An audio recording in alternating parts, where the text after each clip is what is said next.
سیدنا و مولانا ابی القاسم محمد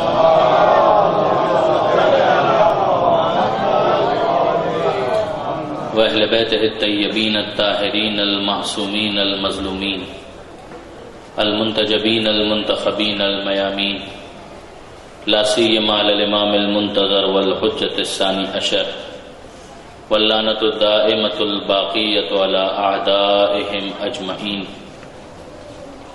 من یوم ظلمہم الی قیام یوم الدین اللہم انا نرغب الیک فی دولۃ کریمہ تعز بها الاسلام واہلہ وتذل بها النفاق واہلہ وتجعلنا فیہا من الدعاة الى طاعتک والقادة الى سبیلک وترزقنا بها کرامة الدنیا والآخرہ رب اشرح لی صدری ویسر لی امری واحلل عقدۃ من لسانی یفقهوا قولی واجعلنی خالصا لوجهک الکریم یا اللہ صلوات علی محمد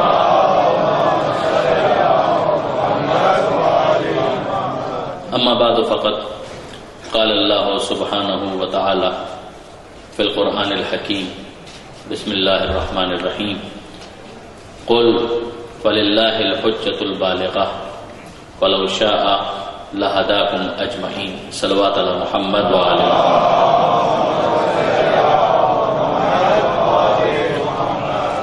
برادران عزیز و خاران محترم، حجت خدا کے عنوان پر آج یہ ہماری چھٹی نشست ہے۔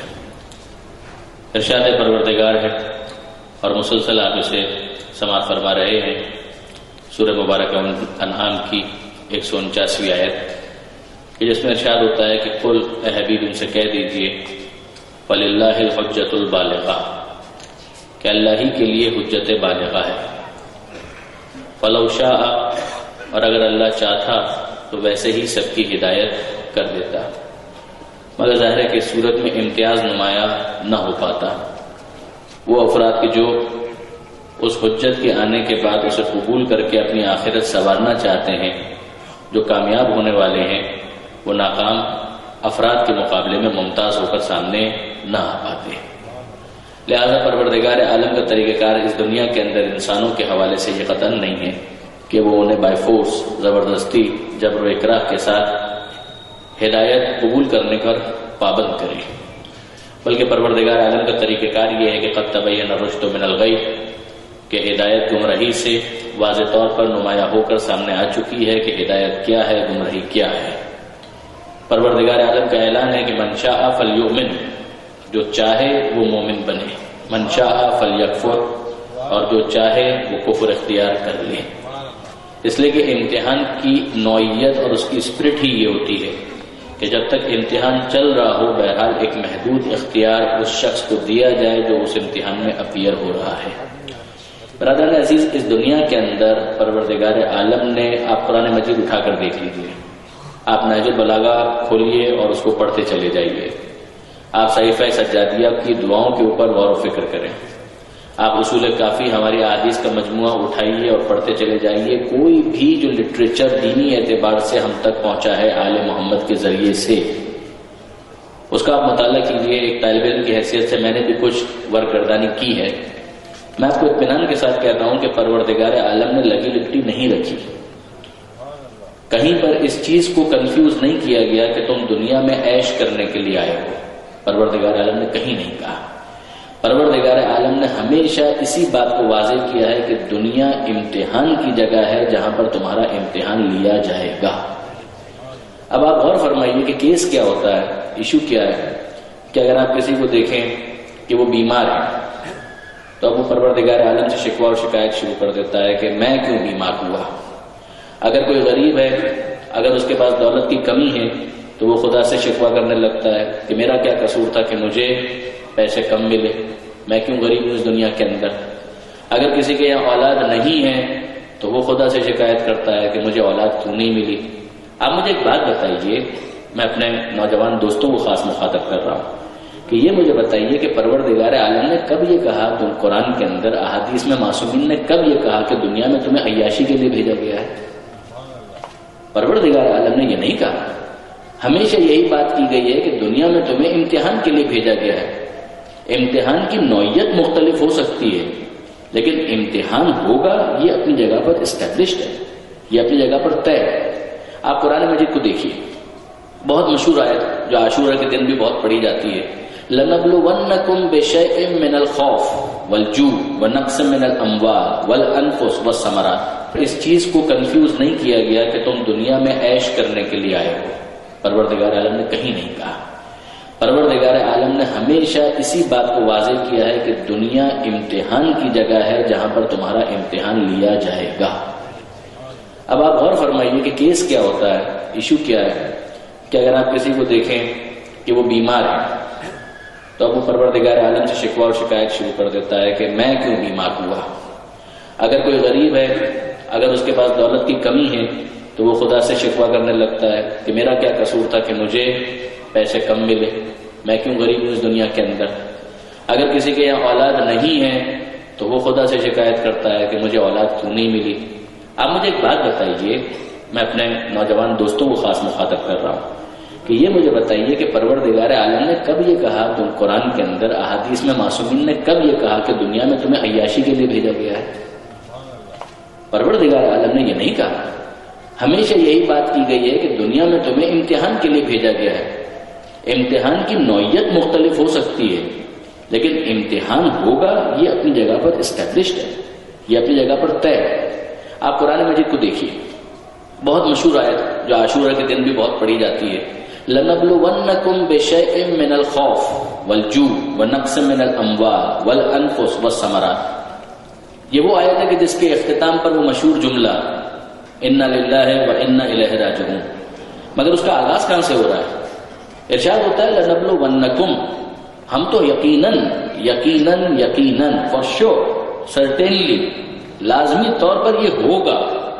تین تاکیدات ایک کلمے میں پروردگار نے استعمال کی ہے، لام تاکید عربی کے اعتبار سے اور نون تاکید ثقیلہ جو ڈبل انٹینسیفائر کا کام دیتا ہے، کل ملا کر تین انٹینسیفائرز ایک کلمے کے اندر خدا نے استعمال کیے، لَنَبْلُوَنَّكُمْ، ہم یقیناً تمہارا امتحان لیں گے، بِشَيْءٍ مِّنَ الْخَوْفِ، تھوڑے خوف سے، وَالْجُوعِ، بھوک سے، وَنَقْصٍ مِّنَ الْأَمْوَالِ، مال کی کمی کے ذریعے سے، وَالْأَنفُسِ، جانوں کے لے لینے کے ذریعے سے، وَالثَّمَرَاتِ، پھلوں کی کمی کے ذریعے سے، جس کا ترجمہ بعض مفسرین نے کیا کہ میوہ دل، یعنی تمہاری اولاد تمہارے سامنے دم توڑ دے گی، یہ بھی تمہارا امتحان ہوگا۔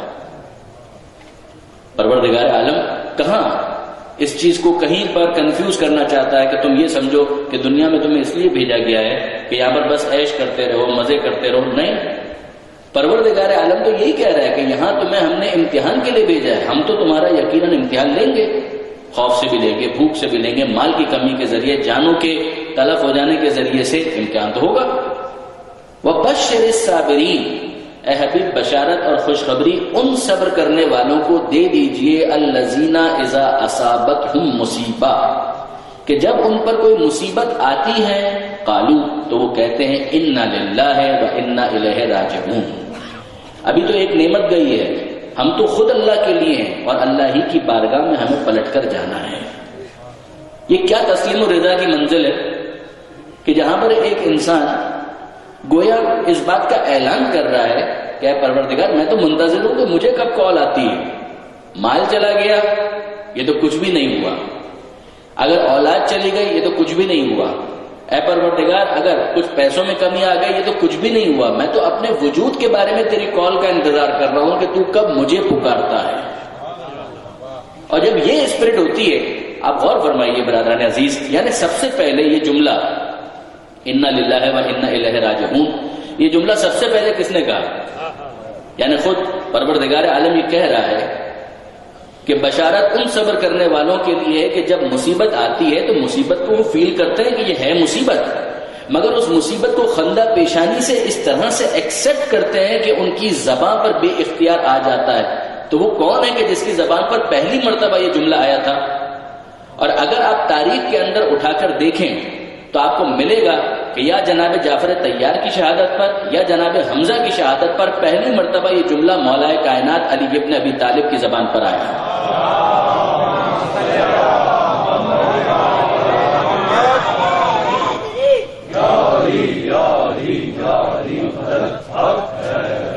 مولا نے یہ جملہ سب سے پہلے کہا انا للہ و انا الیہ راجعون، اور پھر نہج البلاغہ میں آپ کو اس کی تشریح بھی ملے گی۔ مولا نے کہا کہ ان قولنا انا للہ اقرار علی انفسنا بالملک، ہمارا یہ کہنا کہ ہم اللہ کے لیے ہیں، یہ اس بات کا اعلان ہے کہ ہم اپنے مالک خود نہیں ہیں، کوئی اور ہے جو ہمارا مالک ہے۔ وَإِنَّ قَوْلَنَا إِنَّا إِلَيْهِ رَاجِعُونَ، اور ہمارا یہ کہنا کہ اِنَّا إِلَيْهِ رَاجِعُونَ، ہم اس کی بارگاہ کی طرف جا رہے ہیں، یہ اس بات کا اعلان ہے کہ یہاں ہمیشہ نہیں رہنا ہے، کوئی اور منزل ہے کہ جس کی طرف یہ سفر آگے بڑھ رہا ہے۔ اب آپ غور فرمائیے برادران عزیز، یہ جملہ جس اسپرٹ کے ساتھ یہاں پر رکھا گیا ہے، اس میں ایک آمادگی ہے، اس میں ایک رضایت ہے، اس میں گویا اپنی پریپریشن کو ایکسپریس کیا جا رہا ہے کہ ہم تیار ہو چکے ہیں، ہم آمادہ ہو چکے ہیں۔ یعنی میں عرض یہ کرنا چاہ رہا ہوں کہ پروردگار عالم نے ان لوگوں کا احوال بھی قرآن مجید کے اندر بیان کیا ہے کہ جو خود سے نہیں جانا چاہتے، تو کیا ان کو ہمیشہ یہیں پر رہنے ملے گا؟ اور یہ کہنے والے تو یہ کہہ رہے ہیں کہ ہم اسی کی بارگاہ میں جا رہے ہیں، لیکن کیا سب کے سب اسی اسپرٹ سے اپنی زندگی گزار رہے ہیں؟ ظاہر ہے کہ ایسا تو نہیں ہے۔ تو پھر ان کا کیس کیا ہے؟ فسبحان الذی بیدہ ملکوت کل شیء، سورہ یاسین کی آخری آیت، فسبحان الذی، بے عیب وہ ذات، بیدہ ملکوت کل شیء، ہر شے کی ملکیت اسی کے پاس ہے، وإلیہ ترجعون، اسی کی بارگاہ میں تمہیں پلٹایا جائے گا۔ یعنی تم سے اتنی شرافت کی توقع نہیں ہے کہ تم خود سے کہو کہ ہمیں پلٹ کر جانا ہے، تو بھی تمہیں رہنے نہیں ملے گا۔ خود سے نہیں آؤ گے تو کان پکڑ کے پلٹا دیا جائے گا، تمہیں پلٹایا جائے گا۔ لیکن وہ افراد جو خود سے پلٹنا چاہتے ہیں، وہ یہ نہیں کہتے کہ مالک ہم تو نہیں آنا چاہتے، اب تو بلا رہا ہے تو مجبوری ہے، وہ کہتے ہیں انا للہ و انا الیہ راجعون، مالک انتظار ہے کب تیری طرف سے کال آتی ہے۔ تو پھر ان کو کال بھی اسی طرح سے آتی ہے کہ یا ایتھا النفس المطمئنہ ارجعی، اے اطمینان رکھنے والے نفس پلٹ آ، تجھے پلٹانے کی ضرورت نہیں ہے، تو منتظر تھا کہ کب کال آئے، تو میری طرف سے بلاوا آ گیا، ارجعی الی ربک، اپنے رب کی بارگاہ میں اس عالم میں آ جا کہ راضیتم مرضیہ، تو اپنے رب سے راضی، تیرا رب تجھ سے راضی۔ درود بھیجیے محمد و آل محمد۔ اب جو میں عرض کرنا چاہ رہا تھا برادران عزیز کہ پروردگار عالم نے اس کے اوپر کسی قسم کا کوئی پردہ نہیں ڈالا، اس بات کو واضح کر کے قرآن مجید کے اندر بیان کیا، ہم تمہارا امتحان لیں گے۔ اور آیتیں آپ دیکھ ڈالیے، سورہ مبارکہ آل عمران کے اندر کہا گیا لَتُبْلَوُنَّ، تمہارا امتحان لیا جائے گا، مال کے ذریعے سے بھی، تمہارے نفسوں کے ذریعے سے بھی تمہارا امتحان لیا جائے گا۔ سورہ مبارکہ ملک کا آغاز ہوتا ہے تبارک الذی بیدہ الملک وہو علی کل شیء قدیر، بابرکت ہے وہ ذات، ملک اس کا، اقتدار اس کا، الذی خلق الموت والحیات، جس نے یہ موت اور حیات کے نظام کو پیدا کیا، کیوں؟ لیبلوکم ایکم احسن عملا، وہ تمہارا امتحان لینا چاہتا ہے کہ تم میں سے کون ہے جو حسن عمل کا تحفہ لے کر پروردگار کی بارگاہ میں پہنچتا ہے۔ لیبلوکم، پروردگار عالم واضح کہہ رہا ہے ہم امتحان لیں گے، ہم امتحان لیں گے، ہم امتحان لیں گے۔ بندہ یہ کہتا ہے مالک امتحان کیوں ہوتا ہے، مالک امتحان کیوں ہوتا ہے، مالک امتحان کیوں ہوتا ہے؟ امتحان تو ہوگا، اس لیے کہ بھیجا گیا ہے امتحان کے لیے۔ آپ نے کسی طالب علم کو دیکھا، اگر وہ اسکول میں ایڈمیشن اس کا ہو جائے اور وہ یہ کہے کہ ہاں اسکول میں ایڈمیشن تو میرا بھلے ہو گیا لیکن امتحان نہ لیا جائے، تو ہر ایک اسے یہی سمجھائے گا کہ اگر اسکول میں آپ ایڈمٹ ہوئے ہیں تو امتحان تو ہوگا، اسی امتحان کی بنیاد پر تو یہ طے کیا جائے گا کہ آپ کامیاب ہیں یا ناکام۔ برادران عزیز، یہاں پر بھی کیس یہی ہے کہ دنیا کے اسکول میں جو آیا ہے، اگر وہ حضرت انسان ہے تو اسے امتحان میں اپیئر ہونا پڑے گا۔ یہ ممکن ہے کہ کوئی انسان نہ ہو اور پھر اس کا کوئی براہ راست امتحان بھی نہ ہو، مگر جب ایک انسان انسان ہے تو یہ ہو نہیں سکتا کہ وہ دنیا میں آئے اور پھر اس کا امتحان نہ ہو، ممکن نہیں ہے۔ اب آئیے دوسرے پہلو کی طرف کہ ٹھیک ہے صاحب، وہ کہ جس کے پاس غربت ہے اس کا تو امتحان ہو رہا ہے، یہ پیسے والوں کا کون سا امتحان ہو رہا ہے؟ پیسے والوں کا کون سا امتحان ہوا؟ برادران عزیز، یہ بھی ہماری غلط فہمی ہے کہ شاید پروردگار عالم غربت کے ذریعے ہی امتحان لیتا ہے، پیسہ دے کر امتحان نہیں لیتا۔ امتحان کے انداز مختلف ہوتے ہیں مگر امتحان ہوتا سب کا ہے۔ اور یہ بھی میں اپنی طرف سے نہیں کہہ رہا، سورہ مبارکہ فجر، ابھی جس کی آخری آیت آپ نے سنی نفس مطمئنہ والی، اسی کے اندر آپ پیچھے چلے جائیے، آپ کو ملے گا کہ پروردگار عالم یہ ارشاد فرماتا ہے کہ اما الانسان، یہ انسان بڑا عجیب ہے، اذا ما ابتلاہ ربہ فاکرمہ ونعمہ فیقول ربی اکرمن، یہ انسان بڑا عجیب ہے کہ جب اسے نعمتیں ملتی ہیں تو وہ کہتا ہے میرے رب نے میری بڑی عزت افزائی کی. وہی جو ہمارا رویہ عام طور پر، دولت اس کے پاس ہے، اس کا مطلب خدا عزت افزائی کر رہا ہے، پروردگار عالم اس کی توقیر میں اضافہ کر رہا ہے، یہی معیار ہے.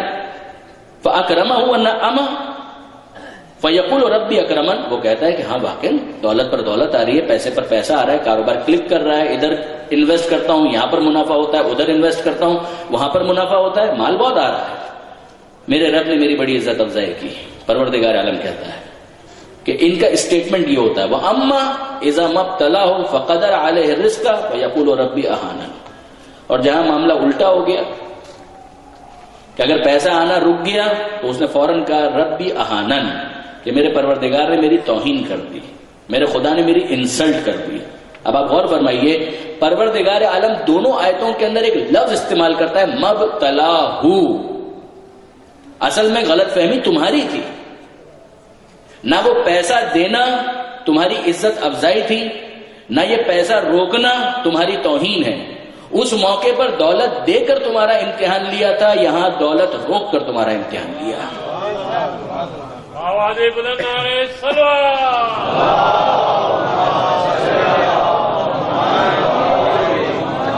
کہ انسان کا رویہ کیا ہے، وہ کس طرح سے بہیو کرتا ہے. اگر دولت آ رہی ہے تب اس کا رویہ کیا ہے.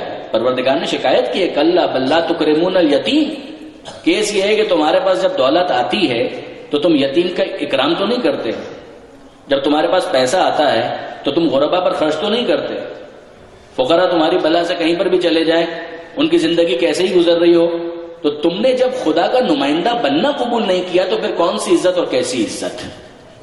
آپ غور فرمائیے برادران عزیز، پروردگار عالم اس چیز کو بڑا واضح طور پر بیان کرتا ہے کہ وہ بھی امتحان کا ایک طریقہ ہے، یہ بھی امتحان کا ایک طریقہ ہے. اور اس فینومینا کو سمجھانے کے لیے میں عام طور پر یہ جملہ کہا کرتا ہوں کہ پروردگار عالم دولت دینے کے بعد یہ دیکھنا چاہتا ہے تو امتحان، خدا یہ دیکھنا چاہتا ہے کہ کون قارون کا کردار پیش کر کے ناکام ہو جاتا ہے اور کون خدیجہ کا کردار پیش کر کے کامیاب ہو جاتا ہے. کہ دولت تو وہاں پر بھی ہے، دولت یہاں پر بھی ہے، مگر وہ دولت کے بعد ناکام ہے، قارون بن گیا. اور یہاں پر دولت ہے مگر دولت کا صحیح استعمال ہوا تو پھر اس کے بعد کردار خدیجہ کہ پروردگار عالم گویا فخر و مباحت کرتے ہوئے کہے کہ حبیب ہم نے آپ کو تنگ دست پایا تو خدیجہ کے مال کے ذریعے سے آپ کو غنی کر دیا. درود بھیجیے محمد و آل محمد. وجدک عائلا فاغنا، سورہ مبارکہ والضحیٰ، کہ حبیب ہم نے آپ کو یتیم پایا تو ابو طالب کے ذریعے سے آپ کو پناہ فراہم کر دی، اور آپ کو تنگ دست پایا تو خدیجہ کے ذریعے سے آپ کو غنی اور بے نیاز کر دیا. تو اگر مال اپنی صحیح جگہ پر استعمال ہو جائے تو پھر انسان کامیاب ہے. اور پھر دوسرا پہلو بھی یہی کہ اگر ایک انسان کے پاس فرض کیجئے دولت نہیں ہے، غربت ہے، یہ بھی اس کے خدا سے قریب ہونے کی کوئی دلیل نہیں ہے. امتحان کا انداز بدل گیا کہ اب یہ بندہ کس طرح سے بہیو کرتا ہے. آیا یہ پروردگار عالم کی بارگاہ میں راضی ہونے کا اعلان کرتا ہے یا پروردگار کی شکایت دوسرے بندوں سے کرنا شروع کرتا ہے کہ سیٹھ صاحب آپ کچھ دے دیجئے، چودھری صاحب آپ کچھ دے دیجئے. خدا تو نہیں دیتا مگر آپ دے دیجئے. میں نہیں کہہ رہا کہ ایک مومن کو دوسرے مومن کی مدد نہیں کرنا چاہیے، بالکل کرنا چاہیے، مگر خودداری پر کمپرومائز کیے بغیر. ایک مومن اپنی خودداری کے اوپر کمپرومائز نہیں کر سکتا. وہ سیٹھ کے پاس ہاتھ جا کر اس طرح سے پھیلانا کہ میرا خدا تو مجھے نہیں دیتا، پنجتن کا واسطہ تو آج کل کام نہیں آتا. امام زمانہ بھی غیبت میں، تو اب کیا کریں، تو آپ ہی کچھ کیجئے.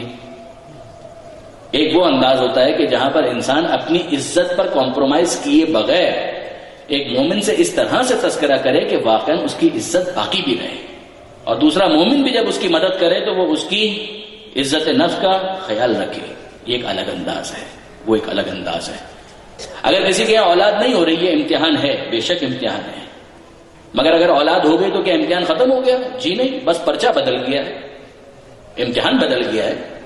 اولاد نہیں ہو رہی تھی تو امتحان بہت واضح تھا، اب اولاد ہو گئی ہے تو یہی امتحان ہے کہ اسے آل محمد کا چاہنے والا اور ماننے والا کیسے بناتے ہو، اس کی تربیت کیسے کرتے ہو.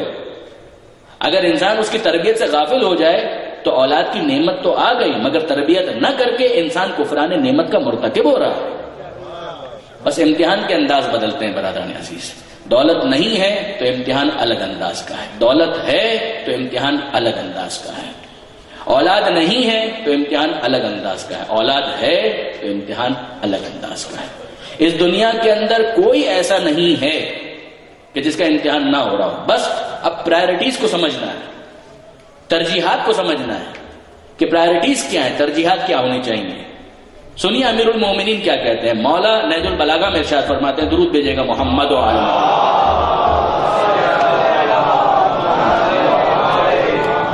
مولا فرماتے ہیں یہ ایک امتحان ہے. الا وان من البلاء الفاقہ واشد من الفاقہ مرض البدن واشد من مرض البدن مرض القلب. کیا جملہ ہے نہج البلاغہ کے کلمات قصار میں. مولا فرماتے ہیں امتحانوں میں سے ایک امتحان ہے فاقہ. اسلام نے پاورٹی کو سیلیبریٹ نہیں کیا ہے. اسلام نے یہ نہیں کہا کہ ہر ایک کو غریب ہی ہونا چاہیے. میں نے عرض کیا کہ غربت ایک امتحان کا ذریعہ ہے، مگر جو پیسے والے ہیں وہ کوئی ایسا کام کریں کہ جس کے ذریعے سے پاورٹی ایلیویشن ہو جائے، معاشرے سے غربت کا خاتمہ ہو. بالکل. اگر اسلام یہ نہ چاہ رہا ہوتا تو آتو زکات کیوں کہتا ہے؟ اسلام اگر یہ نہ چاہ رہا ہوتا تو کیوں کہتا وَاعْلَمُوا أَنَّمَا غَنِمْتُم مِّن شَيْءٍ فَإِنَّ لِلَّهِ خُمُسَهُ، کہ خمس نکالو. کیوں؟ اسلام یہ چاہتا ہے کہ جو غریب ہیں، جو غربا ہیں، وہ اپنے پیروں پر کھڑے ہو جائیں. کیوں انفاق فی سبیل اللہ کی اتنی بات کرتا ہے؟ اسلام پسند نہیں کرتا کہ کوئی ایسا گھرانہ ہو کہ جہاں پر بچے رات کو بھوکے سو رہے ہوں. اسلام پسند نہیں کرتا. امیر المومنین فرماتے ہیں کہ ایک امتحان ہے، ایک زحمت ہے، ایک مشکل ہے.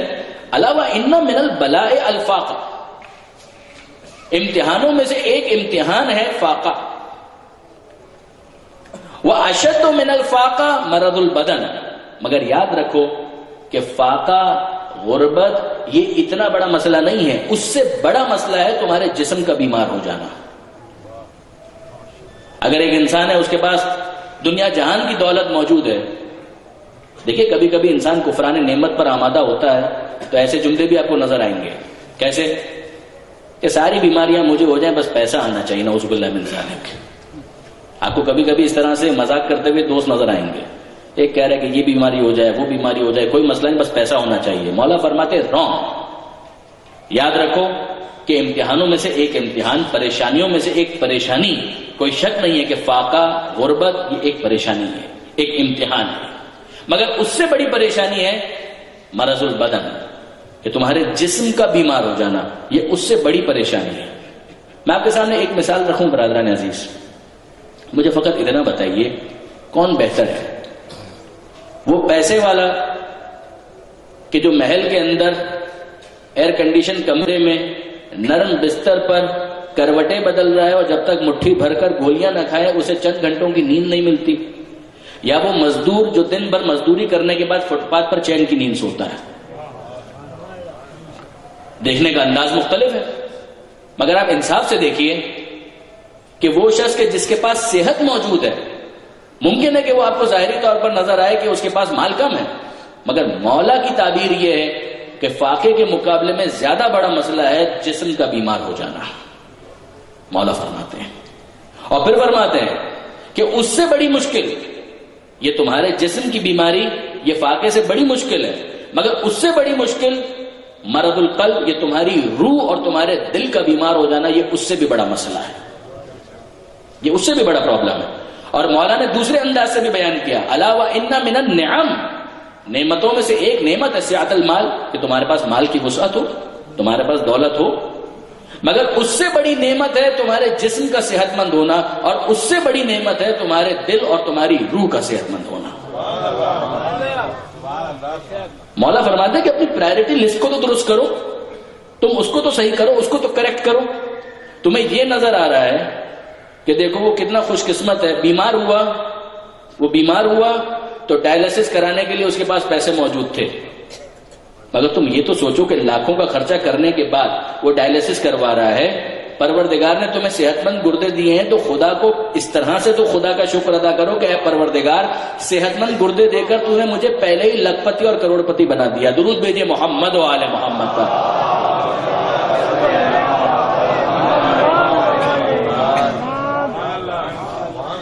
ایک یہ رخ ہے، اور دوسری طرف ہمیں نظر آتا ہے کہ جو شکر کرنے کے بہانے ڈھونڈتے ہیں وہ اس طرح سے کہتے ہیں۔ دیکھیے، ایک مناجات ہے جو چوتھے امام کی بھی ہے، اور ایسا ہی ایک جملہ جناب موسیٰ پیغمبر کا بھی ملتا ہے۔ تفسیر نمونہ کے اندر آیت اللہ ناصر مکارم شیرازی نے اسے کوٹ کیا ہے کہ جناب موسیٰ علیہ السلام، ایک وہ منزل ہے کہ جہاں پر انسان یہ کہے کہ کچھ دیا ہی نہیں خدا نے، اور ایک یہ منزل ہے کہ جہاں انسان کس طرح سے پروردگار کی نعمتوں پر غور و فکر اور تدبر کرتا ہے۔ چوتھے امام کی مناجات بھی تقریباً اسی انداز کی، اور موسیٰ پیغمبر کا مکالمہ یہ بھی اسی انداز کا ہے۔ حضرت موسیٰ علیہ السلام گئے کوہ طور پر، اور جا کر وہاں پر پروردگار سے بات چیت کی، گفتگو کی۔ توجہ کیجیے گا، پروردگار خداوند متعال موسیٰ علیہ السلام کو کہتے ہیں، اے موسیٰ میرا شکر ادا کرو، اور ایسا شکر ادا کرو کہ حق کے شکر ادا ہو جائے، ایسا شکر کہ حق کے شکر ادا ہو جائے۔ دیکھیے برادران عزیز، اگر صرف اتنا کہا ہوتا نا کہ شکر ادا کرو، تو یہ تو میں طالب علم بھی جانتا ہوں کہ زبان سے کہہ دینا کہ الحمدللہ، شکرن للہ، دل میں احساس کرنا، نعمت کو وہاں استعمال کرنا کہ جہاں خدا استعمال ہوتے ہوئے دیکھنا چاہتا ہے، یہ شکر نعمت ہے۔ نعمت کے شکر کے 3 ہی مرحلے ہیں: دل میں احساس کہ نعمت اس کی طرف سے ہے، زبان سے اظہار کہ شکرن للہ، اور عملی طور پر نعمت کو وہاں استعمال کرنا جہاں وہ استعمال ہوتے ہوئے دیکھنا چاہتا ہے، یہ ہے شکر نعمت۔ موسیٰ علیہ السلام سے خدا کہتا ہے کہ اے موسیٰ میرا شکر ادا کرو اور حق کے شکر ادا کرو، یعنی اس طرح سے شکر ادا کرو کہ حق ادا ہو جائے۔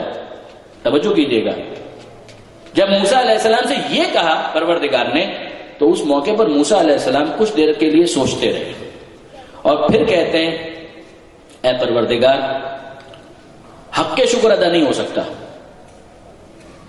کیوں اے موسیٰ کیوں؟ اور موسیٰ جواب دیتے ہیں، کہتے ہیں مالک، حق کے شکر کیسے ادا ہو جائے؟ اس لیے کہ شکر ادا کرنا یہ خود ایک نعمت ہے۔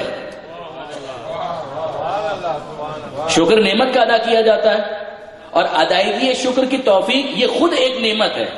تو اگر میں تیرا شکریہ ادا کروں تو یہ خود تقاضا کرتا ہے کہ ایک مرتبہ پھر کہوں شکرن للہ، اور جب اس کا شکر ادا کروں تو ایک اور شکریہ واجب ہو جاتا ہے۔ کلما قلت لک الحمد وجب علی ذلک ان اقول لک الحمد، جب تیرا شکر ادا کرتے ہوئے تیری تعریف کرتا ہوں، ایک اور شکریہ مجھ پر واجب ہو جاتا ہے، لہذا تیرے شکریہ کا حق ادا نہیں ہو سکتا۔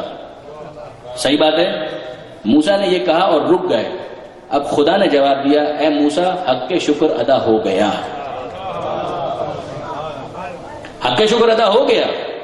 جب تم نے یہ سمجھ لیا کہ حق کے شکر ادا نہیں ہو سکتا، تو سمجھ جاؤ کہ تم نے حق کے شکر ادا کر دیا۔ درود بھیجیے گا محمد و آل محمد پر۔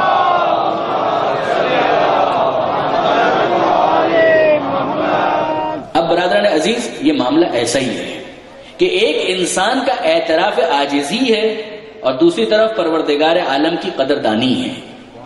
کیا مطلب؟ دیکھیے، اگر آپ کو یاد ہو، ایک حدیث میں نے آپ کے سامنے پیش کی تھی کہ پیغمبر اکرم نے یہ ارشاد فرمایا کہ ما عرفنا کا حق کا معرفتک، مالک جو معرفت کا حق ہے وہ تو میں بھی ادا نہ کر سکا، وہ ما عبدنا کا حق کا عبادتک، مالک جو عبادت کا حق ہے وہ تو میں بھی ادا نہ کر سکا۔ یہ کیا ہے؟ یہ بندے کا اعتراف ہے، عاجزی اور انکساری کی، جو سب سے آگے ہے وہ بھی خدا کے مقابلے پر یہی جملہ کرے، اور پھر پروردگار عالم کی طرف سے قدردانی ہے، خدا کی طرف سے قدردانی ہے۔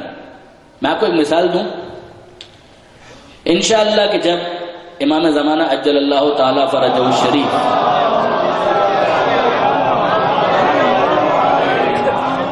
ظہور فرمائیں گے، اور اس کے بعد ظاہر ہے کہ آپ میں سے ہر ایک کی خواہش ہوگی کہ انہیں اپنے گھر مدعو کریں، تو آپ دعوت پر بلائیں گے، اور جب وہ آپ کے گھر پر آئیں گے تو اب آپ کیا کریں گے؟ ظاہر ہے کہ جو آپ کے لیے ممکن ہوگا وہ آپ سرو کریں گے۔ اب امام زمانہ کو جو ڈشز پسند ہوں گی آپ پوچھیں گے اور اس کا انتظام کریں گے۔ اب مجھے نہیں معلوم کہ امام کو کون سی ڈشز پسند ہے، بریانی پسند ہے یا نہاری پسند ہے یا کوئی عرب ٹریڈیشنل ڈش امام پسند کرتے ہیں، ایمانداری کی بات مجھے نہیں معلوم. ہر ایک کا اپنا مزاج ہوتا ہے. کچھ افراد ہوتے ہیں وہ مسالے والے کھانے زیادہ پسند کرتے ہیں، کچھ افراد وہ ہوتے ہیں جو پھیکے کھانے زیادہ پسند کرتے ہیں. ایرانیوں کو اگر آپ بریانی کھلا دیں بمبئی والی تو شاید ان کے لیے بہت مشکل ہو جائے گا. اب وہ تو آپ ظاہر کہ امام سے پوچھیں گے، اس کے بعد ان کو سرو کریں گے، اور پھر آپ ان کے لیے کمرہ تیار کر دیں گے، بستر لگا دیں گے، بہت ساری چیزیں جو آپ کی سمجھ میں آئے گا آپ اس کا انتظام کر دیں گے. گویا جو آپ کے لیے ممکن تھا وہ سب آپ نے کر دیا. اب میں آپ سے سوال کرتا ہوں، امام تشریف لائے، آپ کے گھر پر آ گئے اور آپ نے بہترین انتظامات کیے ہوئے تھے. جب آپ نے انتظامات کر دیے اور امام جانے لگے، اب آپ امام سے کیا کہیں گے؟ کیا آپ یہ کہیں گے کہ مولا جو حق تھا وہ میں نے ادا کر دیا؟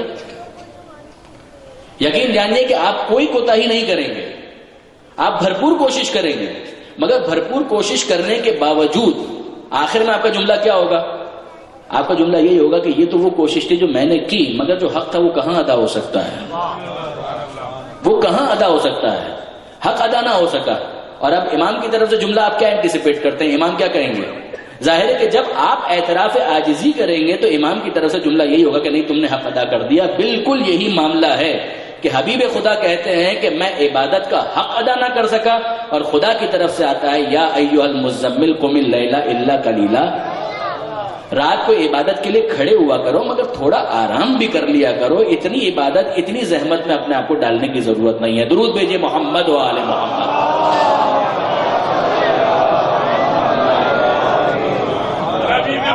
خاتم الانبیاء بآواز بلند صلوات.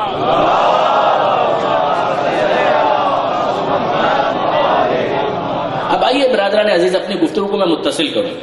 ہم نے آج بات شروع کی امتحان سے کہ پروردگار عالم نے اس دنیا میں بھیجا ہے، نعمتوں کے ساتھ بھیجا ہے، مگر عیاشی کے لیے نہیں بھیجا، امتحان کے لیے بھیجا ہے.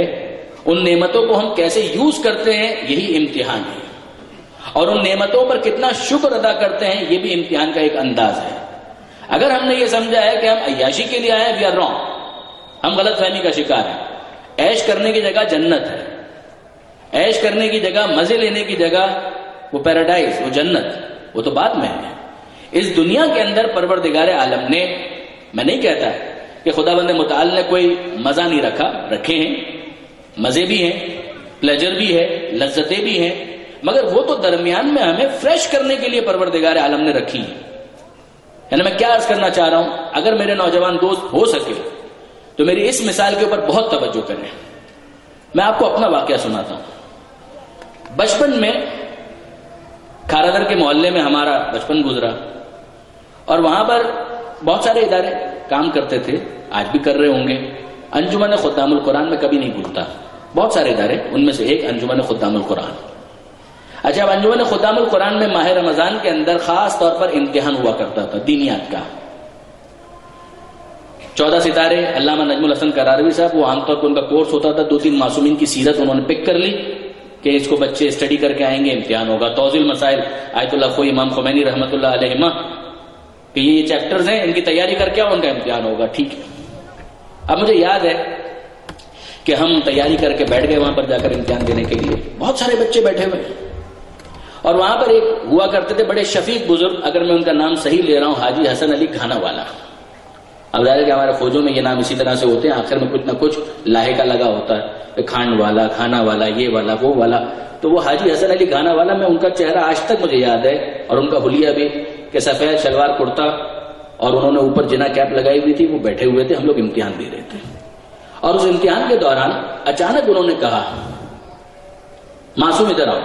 معصوم وہاں پہ کام کرنے والا ایک آدمی، اس کو بلایا، ادھر آؤ. وہ آ گیا. جی حاجی صاحب کیا کرنا ہے؟ کہا دیکھ نہیں رہے. اب انہوں نے تو گجراتی میں کہا تھا، میں اردو میں اس کا ترجمہ کر رہا ہوں کہ دیکھ نہیں رہے بچے یہاں پر امتحان دے رہے ہیں. کہا جی حاجی صاحب. کہا جاؤ ان کے لیے دودھ لے کر آؤ. اب وہ ایک ایک کپ دودھ ہر بچے کے لیے، یعنی 100 150 200 تقریباً بچے وہاں بیٹھے ہوئے تھے، ان سب کے لیے وہ لے کر آ گئے. پھر حاجی صاحب کہتے ہیں کہ کیا یہ صرف دودھ پیئیں گے؟ ان کے لیے کیک بھی لے کر آؤ. اچھا، ہمیں امتحان دینے میں مزہ آ رہا ہے. وہ کیک بھی لے کر آ گیا، اور کیک اور دودھ کھا رہے ہیں، پی رہے ہیں، اور ساتھ میں امتحان بھی دے رہے ہیں. آج میں سوچتا ہوں کہ اگر کوئی حاجی صاحب کو مخاطب کر کے کہ حاجی صاحب آپ اتنے نیک آدمی ہیں، خدا ترس آدمی ہیں، آپ اتنے خدا کا خوف رکھنے والے آدمی ہیں، بچوں کا آپ کو اتنا خیال ہے، آپ نے دودھ بھی منگا لیا، کیک بھی منگا لیا، تو بس آپ یہ امتحان کو ختم کریں اور دودھ اور کیک ہی رہنے دیں. آپ انصاف سے مجھے بتائیے وہ کیا جواب دیں گے؟ وہ جواب یہی دیں گے کہ بھائی تمہیں یہاں پر دودھ پینے اور کیک کھلانے کے لیے نہیں بلایا ہے، بلایا امتحان ہی کے لیے، بس درمیان میں تھوڑا فریش کرنے کے لیے دودھ بھی پلا دیا اور کیک بھی رکھ دیا. اب بالکل یہی معاملہ اس دنیا کا ہے کہ پروردگار عالم نے کہیں کہیں کچھ لذتیں اور مزے رکھ ضرور دیے ہیں، مگر ان کے لیے نہیں بھیجا ہے، بھیجا امتحان کے لیے ہے، درمیان میں تھوڑا فریش کرنے کے لیے یہ ساری چیزیں رکھ دی گئی ہیں.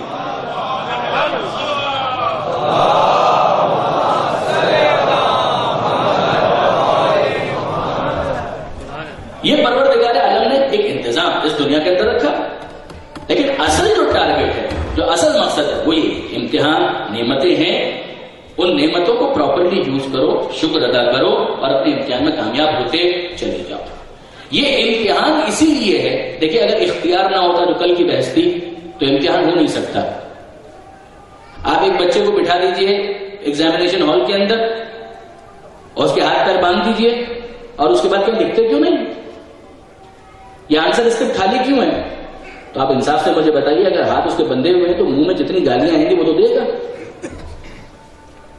بد اخلاقی تو اسے نہیں کرنی چاہیے، لیکن سمجھانے کے لیے بات تو یہی، وہ کہے ہاتھ میرے آپ نے باندھ دیے ہیں اور اب آپ مجھ سے کہہ رہے ہیں کہ لکھتے کیوں نہیں؟ فٹ بال کا میچ ہو رہا ہے، سب کے پیر باندھ دیجیے اور کہیں کھیلتے کیوں نہیں؟ ہاکی کا میچ ہو رہا ہے، ہاکی دیتے نہیں ہیں، ہاتھ استعمال نہیں کرنے دیتے اور کہتے ہیں کہ کھیلتے کیوں نہیں؟ کمال کر رہے ہیں آپ. جب آپ امتحان لینا چاہتے ہیں تو امتحان کا لازمی تقاضا یہ ہے کہ اسے اختیار دیں، اسے بتائیں کہ کس طریقے سے امتحان میں اپیئر ہونا ہے اور پھر اسے اختیار دیں کہ وہ اپنے اختیار کو صحیح طرح سے استعمال کر سکے. کیسے کھیلنا ہے اس کو بتانے کا نام ہے حجت. کیسے کھیلنا ہے اس بتانے کا نام ہے حجت، اور حجت بھی ایسی کہ جو حجت بالغہ ہو.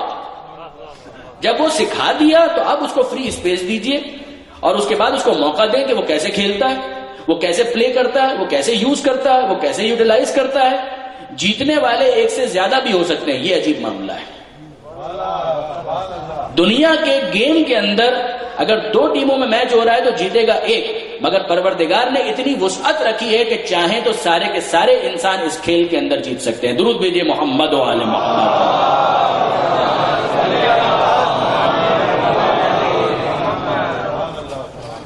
فلو شاء لہداکم اجمعین، اگر اللہ چاہتا وہ زبردستی تمہیں ہدایت دے دیتا، مگر پھر کھیل کیسا، پھر امتحان کیسا، پھر صحیح معنوں میں کسی قسم کا کوئی ٹیسٹ تو نہیں ہوا.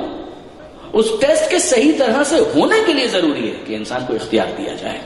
اب برادران عزیز اس بات کو ذہن میں رکھیے گا کہ انسان کے اندر پروردگار عالم نے جو صلاحیتیں رکھی ہیں، جہاں پر کل بات ہماری ٹھہری تھی، پروردگار عالم نے عقل دی ہے، خواہشات دی ہیں اور قوت غضب. علم اخلاق کے اندر اس کے اوپر بڑی بحثیں کی گئی. کتابوں کے حوالے کل میں دے چکا آپ کی خدمت میں، معراج السعادہ، جامع السعادہ، دیگر کتابیں. خصوصیت کے ساتھ جو کلاسیکل اخلاقیات کا لٹریچر ہے اس کے اندر آپ کو یہ بحثیں بہت زیادہ نظر آئیں گی. اور نہج البلاغہ کے اندر بھی امیر المومنین علی ابن ابی طالب علیہ الصلوۃ والسلام نے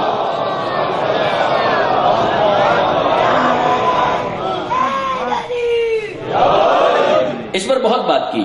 نہج البلاغہ کے اندر مختلف مقامات پر آپ کو اس حوالے سے بہت گفتگو ملے گی کہ انسان کے اندر پروردگار عالم نے جمع کر دیا ہے چیزوں کو.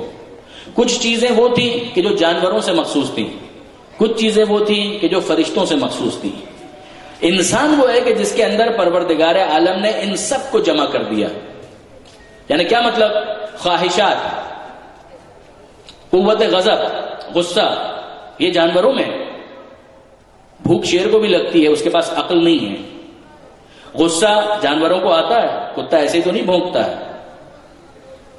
اسے بھی غصہ آتا ہے. اس کے اندر خواہشات بھی ہیں، اس کے اندر قوت غضب بھی ہے، مگر اس کے اندر عقل ہے؟ اس کے پاس عقل موجود نہیں ہے. فطری ہدایتیں ہوں گی مگر عقل موجود نہیں ہے. اور دوسری طرف اگر آپ فرشتوں کو دیکھیں تو فرشتوں کے پاس عقل ہے. لا یسبقونہ بالقول وہم بامرہ یعملون، عباد مکرمون، اللہ کے مکرم بندے ہیں، سبقت نہیں کرتے اللہ کے قول پر. وَهُمْ بِأَمْرِهِ يَعْمَلُونَ. جو امر کر دیا اسی کے مطابق عمل کرتے ہیں. Do as directed. عقل ہے, خواہشات نہیں ہے. فرشتے کو بھوک نہیں لگتی ہے, فرشتے کو نیند نہیں آتی ہے, فرشتے کے اندر جنسی خواہشات نہیں ہیں, اور یہی وجہ ہے کہ وہ ہمارے لیے کبھی رول ماڈل بن بھی نہیں سکتا. فرشتہ کبھی ہمارے لیے نمونہ عمل نہیں بن سکتا. کیوں نہیں بن سکتا؟ سادی سی بات ہے. آپ مجھے بتائیے, یعنی پروردگار عالم نے کہا ہے قرآن مجید کے اندر کہ اگر زمین پر فرشتے چل رہے ہوتے تو ہم فرشتوں میں سے کسی کو حجت خدا بناتے, مگر فرشتوں میں سے کسی کو ہم نے حجت خدا نبی رسول نہیں بنایا. کیوں؟ اس لیے کہ فرشتہ فرشتے کے لیے رول ماڈل ہو سکتا ہے, انسان کے لیے رول ماڈل نہیں ہو سکتا. کیسے بنے گا وہ رول ماڈل؟ آپ مجھے بتائیے. چلیے ہم فرض کرتے ہیں, فرض محال تو محال نہیں ہے نا, فرض کرتے ہیں سپوز کہ پروردگار نے کسی فرشتے کو حجت بنا دیا اور بھیج دیا کہ جائیے اور جا کر ہمارا پیغام لوگوں کو دیجیے. اچھا, فرشتہ آ کر بتاتا ہے اور کہتا ہے کہ بھائی تمام انسانوں سنو, میں اللہ کا رسول ہوں. سبھی مان لیں گے آپ فرشتے ہیں, نظر آ رہا ہے, پروں کے ذریعے سے سمجھ میں آ رہا ہے کہ سم تھنگ ایکسٹرا آرڈنری. ٹھیک ہے, آپ اللہ کے رسول ہیں. کیا پیغام ہے؟ کہ پہلا پیغام یہ ہے کہ فجر کی نماز پڑھنا ہے. کہ فجر کی نماز کہاں, صبح کو اٹھو نماز فجر پڑھو. کہ تو آپ تو رسول ہیں, تو رول ماڈل تو آپ ہیں, تو آپ بھی پڑھیں گے. کہ فجر کی کیا بات کرتے ہو, ہم تو ویسے ہی پڑھیں گے, کوئی مسئلہ ہی نہیں ہے. اب اگر کوئی سامنے سے سوال کرے کہ اے حضرت جبرائیل آپ کو نیند آتی ہے, وہ کہے کہ نہیں نیند تو نہیں آتی. کہ آپ کو نیند نہیں آتی تو بڑے مزے سے کہہ دیا ہمیں کہ اٹھ کر فجر کی نماز پڑھو. آپ کو پتا ہو کہ نیند قربان کرنا کیا ہوتا ہے, تب تو آپ کہیں ہمیں. لیکن آپ کو تو کچھ پتہ ہی نہیں ہے کہ نیند کیا ہوتی ہے, اور ہم سے کہہ رہے ہیں کہ اٹھو خدا کی عبادت کرو, سجدہ کرو, فجر کی نماز پڑھو. اب جناب جبریل کیا جواب دیں گے؟ وہ خاموش ہو جائیں گے. جناب جبریل دوسرا پیغام لے کر آ گئے, اے تمام انسانوں اللہ کا حکم ہے کتب علیکم الصیام کما کتب علی الذین من قبلکم. روزہ رکھو. کہ روزے میں کیا ہوگا؟ کہ ماہ رمضان 1 مہینہ بھوکا رہنا پڑے گا, کھانا نہیں کھا سکتے. اور کوئی کہے کہ اچھا آپ بھی روزہ رکھیں گے, آپ تو رول ماڈل ہیں, آپ تو نمونہ عمل ہیں. کہا کہ ہاں میں بھی روزہ رکھوں گا. کہ روزے کے اندر آپ بھی بھوکے رہیں گے. کہا کہ ہاں, تو آپ کو بھوک لگتی ہے؟ وہ کہ نہیں مجھے بھوک تو نہیں لگتی. کہ بہت بڑا تیر ماریں گے آپ, بہت بڑا تیر ماریں گے. آپ کو بھوک نہیں لگتی ہے, بڑے مزے سے کہہ رہے ہیں روزہ رکھو. آپ خود تو رکھ ہی نہیں سکتے, اس لیے کہ آپ کو بھوک لگے تو بھوک برداشت کرنا کیا ہوتا ہے وہ سمجھ میں آئے گا. جناب جبریل کیا کریں؟ وہ پھر خاموش ہو جائیں گے. تیسرا حکم لے کر آ گئے, اللہ کی راہ میں خرچ کرو, اللہ کی راہ میں خرچ کرو, اللہ کی راہ میں خرچ کرو. کہ جناب جبریل آپ بھی اللہ کی راہ میں خرچ کریں گے؟ کہ ہاں میں بھی اللہ کی راہ میں خرچ کروں گا. تو آپ اپنی جیب سے نکال کر دیں گے تو ویسے کہاں لگاتے ہیں؟ کیا مکان بنانے والے تھے آپ محل بنانے والے تھے؟ آپ کیا کرنے والے تھے؟ کہ میں تو ویسے کچھ نہیں کرنے والا تھا, مجھے تو ان چیزوں کا شوق ہی نہیں ہے, کوئی خواہش ہی نہیں ہے میرے اندر. جب آپ کے اندر کوئی خواہش ہی نہیں ہے تو پھر اس کے بعد اس حکم کے دینے کا کیا مطلب ہے؟ وہ آگے بڑھ کر کہے آنکھیں نیچی رکھو, نامحرم کو مت دیکھا کرو, اپنی جنسی خواہشات کو کنٹرول کرو. ہم کہیں آپ بھی کریں گے؟ کہ ہاں میں بھی کروں گا. کہ آپ کے اندر ہیں؟ وہ کہہ کہ نہیں یہ خواہشات تو میرے اندر رکھی نہیں گئی ہیں. اس کے بعد آپ بہت بڑا کمال کریں گے. اب آپ غور فرمائیے, پروردگار عالم نے اسی لیے فرشتوں میں سے کسی کو حجت خدا نہیں بنایا کہ حجت خدا وہی ہو سکتا ہے کہ جو نمونہ عمل بن سکے. اب جو رسول آ کر عبادت کا حکم دے رہے ہیں تو نیند کو قربان کرنا بھی آتا ہے اور مصلی پر آ کر سجدے میں سر جھکا کر پروردگار کی عبادت کرنا بھی آتا ہے. وہ لوگوں کے لیے رول ماڈل ہیں جو بھوک محسوس کرے اور پھر بھوک کو کنٹرول کر کے دکھائے, جو اپنی خواہشات جنسی کو کنٹرول کرے اور پھر نمونہ عمل بن کر دکھائے. آپ غور فرمائیے برادران عزیز, ایک طرف جانور حیوانات کہ جن کے اندر خواہشات ہیں, قوت غضب ہے, عقل نہیں ہے, اور دوسری طرف فرشتہ ہے کہ جس کے اندر عقل موجود ہے مگر خواہشات نہیں ہے, قوت غضب نہیں ہے. اور یہ انسان وہ ہے کہ جس کے اندر تینوں چیزیں موجود ہیں, عقل بھی موجود ہے جو فرشتوں کی صفت تھی, خواہشات اور قوت غضب بھی موجود ہے جو جانوروں کی صفت تھی. اور اب اس کا امتحان اسی میں ہے کہ وہ ان کو کس طریقے سے بیلنس کرتا ہے. اگر عقل کو خواہشات اور قوت غضب پر غلبہ عطا کر دے تو یہ فرشتوں کے برابر نہیں ہوگا, فرشتوں سے اوپر جائے گا, اس لیے کہ فرشتوں کے پاس رکاوٹ کوئی نہیں تھی.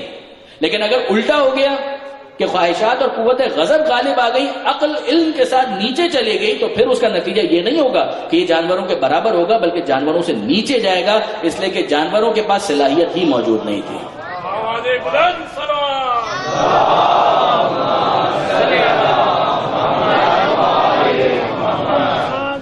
اور یہ وہ بات ہے کہ جو سورہ اعراف کے اندر پروردگار عالم نے بیان کی کہ لہم قلوب لا یفقہون بہا، کہ عجیب لوگ ہیں، انسان ہوتے ہوئے دل ہے، دماغ ہے، مگر استعمال نہیں کرتے۔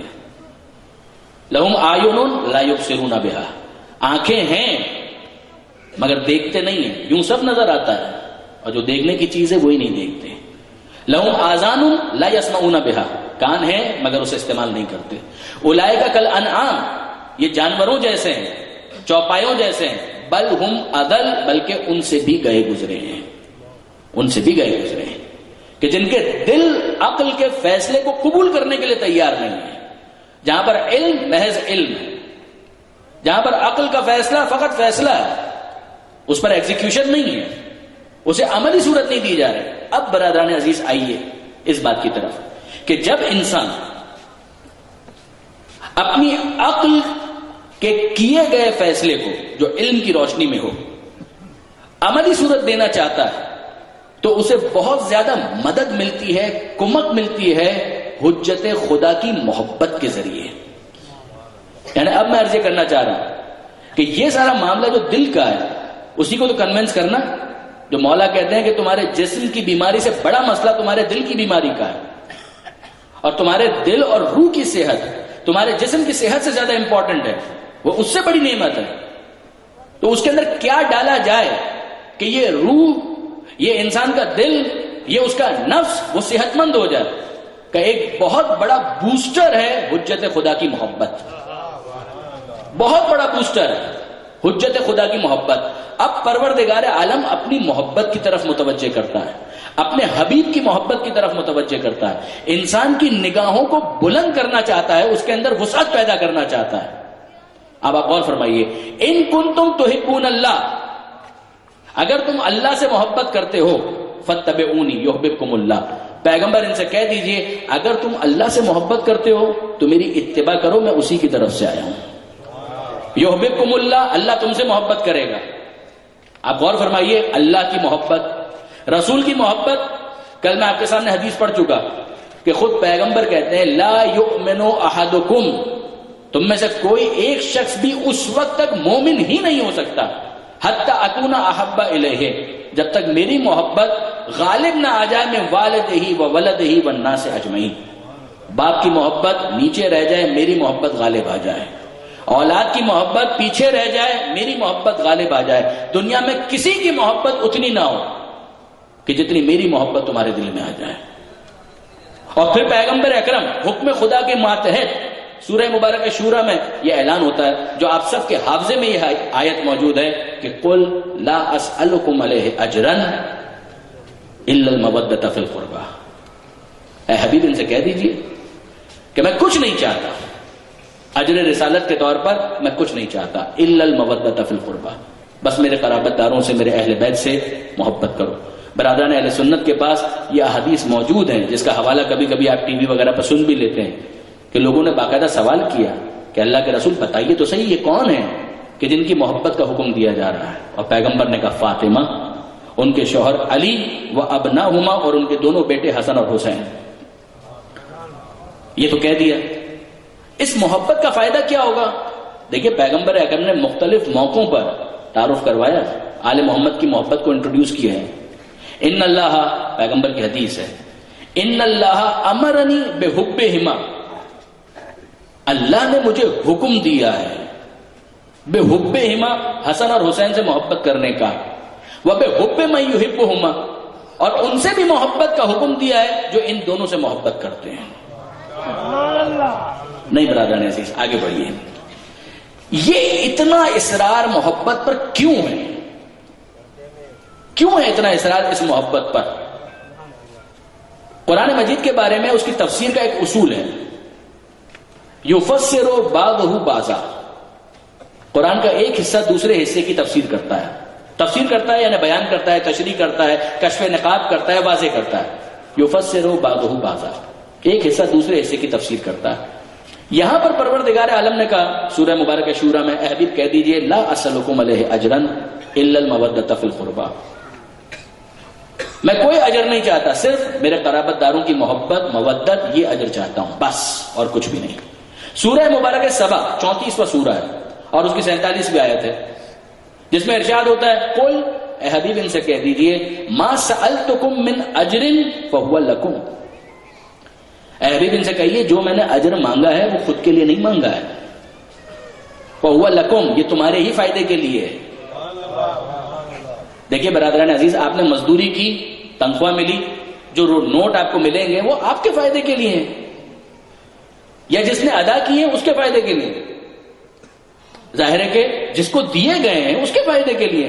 لیکن یہاں پر عجیب معاملہ ہے کہ پیغمبر اکرم کو یہ حکم دیا جا رہا ہے کہ ان سے کہہ دیجیے کہ تم اگر اجر رسالت ادا کر رہے ہو میرا کوئی فائدہ نہیں ہے، فائدہ تمہارا ہے، ادائیگی تم کر رہے ہو، فائدہ بھی تمہارا ہوگا۔ فائدہ کیا ہوگا؟ سوال تو ہے کہ فائدہ کیا ہوگا؟ اگر ایک شخص آل محمد سے محبت کرتا ہے تو کیا اس کا یہ فائدہ ہوگا کہ مثلا آج اس نے آل محمد سے محبت شروع کی، گھر گیا، تکیہ اٹھایا، 2 لاکھ روپے نکل آئے؟ یقین یعنی اگر ایسا ہوتا، ایسا اگر ہو رہا ہوتا تو دنیا میں کوئی ایک شخص بھی ایسا نہ ہوتا جو آل محمد سے محبت سے انکار کر دیتا۔ مگر یہاں تو کیس یہ ہے کہ فراز دار پر میسم بیان دیتے ہیں، رہے گا ذکر علی ہم زبان دیتے ہیں، تو زبان تو دینا پڑے گی، قربانی تو دینا پڑے گی۔ خود معصوم کا جملہ ہے کہ جو ہم سے محبت کرتا ہے فلیستعد للفقر، وہ آمادہ ہو جائے کہ سختیاں آئیں گی، پریشانیاں آئیں گی، مشکلات آئیں گی۔ تو پھر فائدہ کیا ہوا؟ اگر فائدہ اسی کا نام تھا کہ پریشانیاں آئیں گی، سختیاں آئیں گی، تو مولا پر یہ کیا فائدہ ہے؟ اب آپ غور فرمائیے برادران عزیز کہ معصوم انسان کے ذہنوں کو کتنی وسعت دینا چاہتے ہیں کہ جہاں پر انسان واقعاً سمجھے کہ کس چیز کا کس کے ساتھ مقابلہ کیا جا رہا ہے۔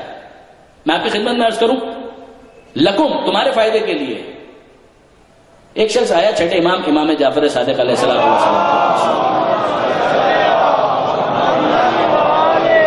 اور اس نے آ کر چھٹے امام سے کہا بہت جوش میں کہ مولا میں آپ سے بہت محبت کرتا ہوں، اتنی محبت کرتا ہوں، آیت اللہ دستغیب شیرازی نے اسے اپنے کتب اخلاق میں سے کسی کتاب میں نقل کیا کہ مولا میں آپ سے بہت محبت کرتا ہوں، اتنی محبت کرتا ہوں کہ دنیا میں کسی سے اتنی محبت نہیں کرتا جتنی آپ سے محبت کرتا ہوں۔ اب کتنا جوشیلا ہے یہ شخص، اور ایکسپیکٹ کیا کر رہا ہے کہ امام جواب میں کہیں گے ویل ڈن، بہت خوب، کیا بات ہے، کیا تمہارا جذبہ ہے، کیا کہنا۔ یقین جانیے چھٹے امام نے ناراضگی کا اظہار کیا۔ امام کہتے ہیں کہ تم کس چیز کو کس سے ملا رہے ہو؟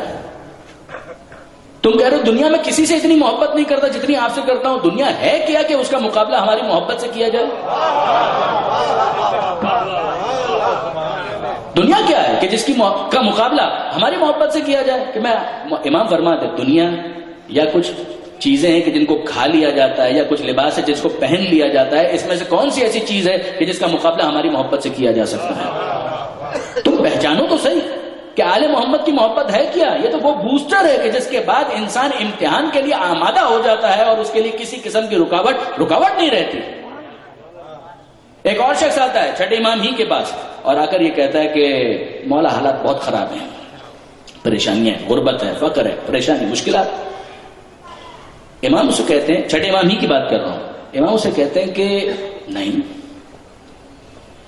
ہمیں اطلاع ہے کہ تمہارے حالات تو بہت اچھے ہیں، تم تو بہت دولت مند ہو۔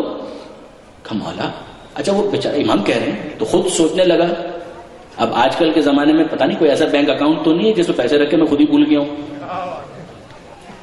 کوئی انکم ٹیکس والوں سے بچانے کے لیے رکھا تھا، اب یاد بھی نہیں آ رہا، اور امام کہہ رہے ہیں تو یقیناً ایسا کوئی اکاؤنٹ ہوگا۔ غور کرتا ہے، وہ کہتا ہے کہ نہیں مولا، میں نے ریکال کیا ہے، کوئی ایسا معاملہ نہیں ہے، بہت غریب ہوں، فقیر ہوں، دولت نہیں ہے، ایسا نہیں ہے، مشکلات ہیں۔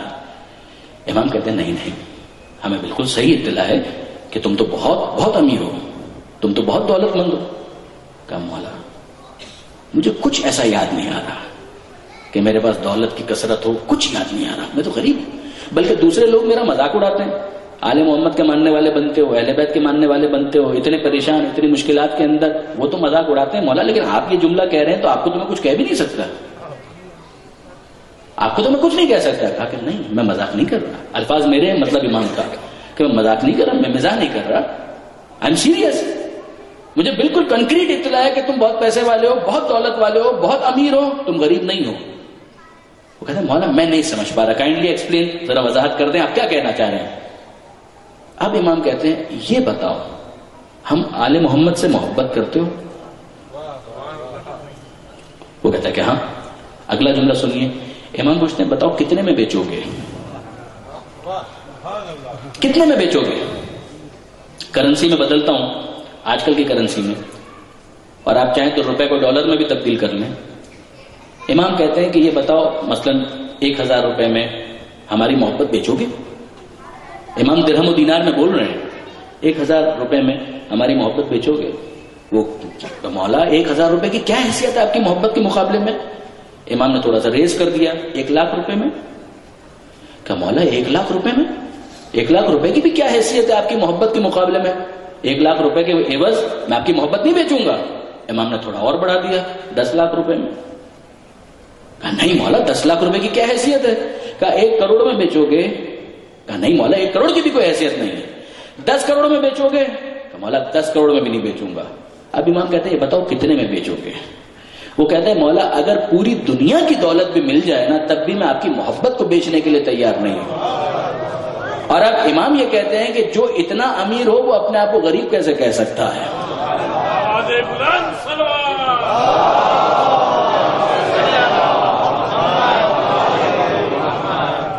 وہ اپنے آپ کو غریب کیسے کہہ سکتا ہے؟ وہ سب کچھ ہو سکتا ہے، فقیر نہیں ہو سکتا. کیا امام یہ کہنا چاہتے ہیں کہ اپنی ظاہری حالت کو بدلنے کی کوشش نہ کرو؟ کیا امام یہ کہنا چاہتے ہیں ہمیشہ غریب رہو، فقیر ہو؟ نہیں. مگر امام یہ سمجھانا چاہتے ہیں کہ اگر ظاہری طور پر تمہارے پاس کاغذی نوٹوں کی کمی ہو تو بھی اپنے آپ کو فقیر مت سمجھو کہ حقیقی دولت تمہارے پاس موجود ہے. انسان اپنے اسٹیٹس کو تو سمجھے، وہی پرائرٹی کہ غربت اپنی جگہ ایک مسئلہ ہے، مگر تمہارا جسم اگر صحت مند ہے تو یاد رکھو کہ بڑی نعمت تمہارے پاس موجود ہے. اور اگر تمہاری روح سلامت ہے، اس میں آل محمد کی محبت موجود ہے، تو یاد رکھو کہ وہ دونوں مشکلات چھوٹی مشکلات ہیں، یہ نعمت تمہارے پاس بہت بڑی نعمت موجود ہے. جب یہ کیفیت ہو اور انسان اس تک متوجہ ہو جائے، اس کی طرف متوجہ ہو جائے، تو پھر زندگی کے امتحانات میں مقابلہ کرنا اس کے لیے بہت آسان ہے. پھر وہ ڈٹ جائے گا اپنی خواہشات کے مقابلے میں بھی، ایمان فروخت نہیں کرے گا. اپنی قوت غضب کے مقابلے میں بھی ایمان فروخت نہیں کرے گا. اب وہ اپنے دل کو آمادہ کر سکتا ہے، وہ اپنے دل کو راضی کر سکتا ہے اگر اس کے دل میں آل محمد کی محبت کا بوسٹر موجود ہے. اس کے لیے آسان ہو جائے گا سارے امتحانات کا سامنا کرنا. ورنہ کبھی وہ ادھر جائے گا ادھر جائے گا، وہ بہکتا رہے گا.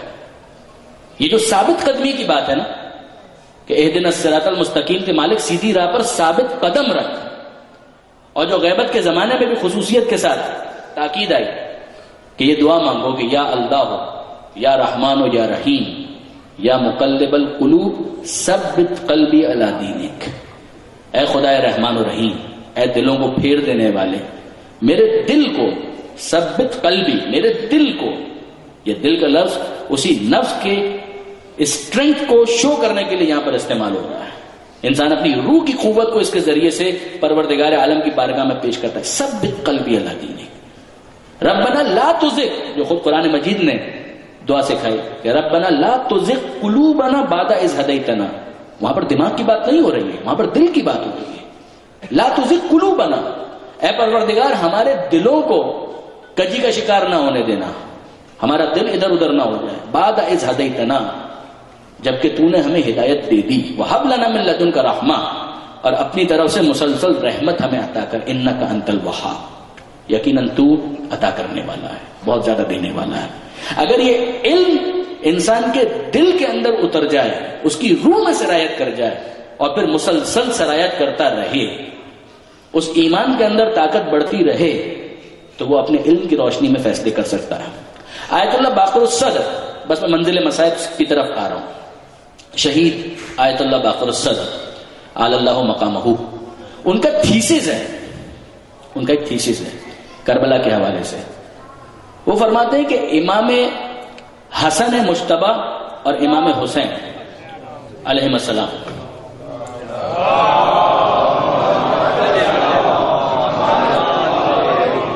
ان دونوں کے زمانے میں بہت سے فرق ہوں گے، بہت سے فرق ہوں گے، مگر خصوصیت سے حجاز و عراق کو اگر آپ فوکس کریں تو ایک فرق ہمارے سامنے آتا ہے. میں شام کی بات نہیں کر رہا، حجاز اور عراق، مکہ، مدینہ، کوفہ، بصرہ، یہاں پر اگر آپ دیکھیں ایک فرق آپ کو نظر آئے گا. آیت اللہ باقر الصدر کا تھیسس میں اپنے الفاظ میں بیان کر رہا ہوں. امام حسن کے زمانے میں علم کی کمی تھی، امام حسین کے زمانے میں ارادے کی کمی تھی.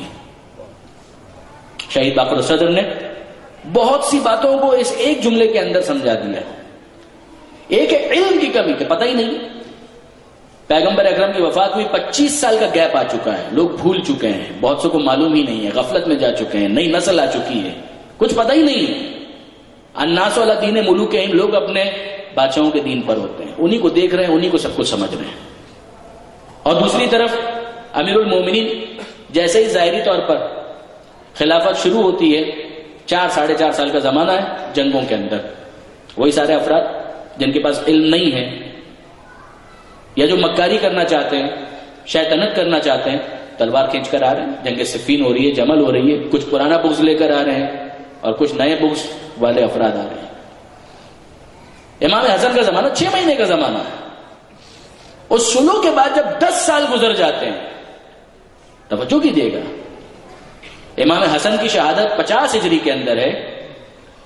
اس کا مطلب کیا ہوا کہ امیر المومنین کی شہادت کے بعد 10 سال گزر گئے.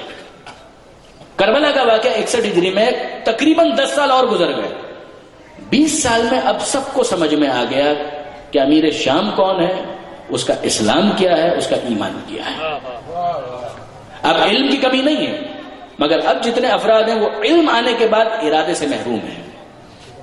ہم سب کی اگر نہ بھی بات کریں تو ایک بہت بڑی تعداد.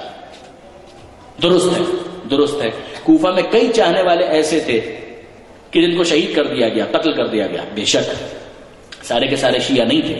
شہر کوفہ آباد ہوا ہے دوسری خلافت میں، درست ہے، دوسری خلافت میں آباد ہوا ہے.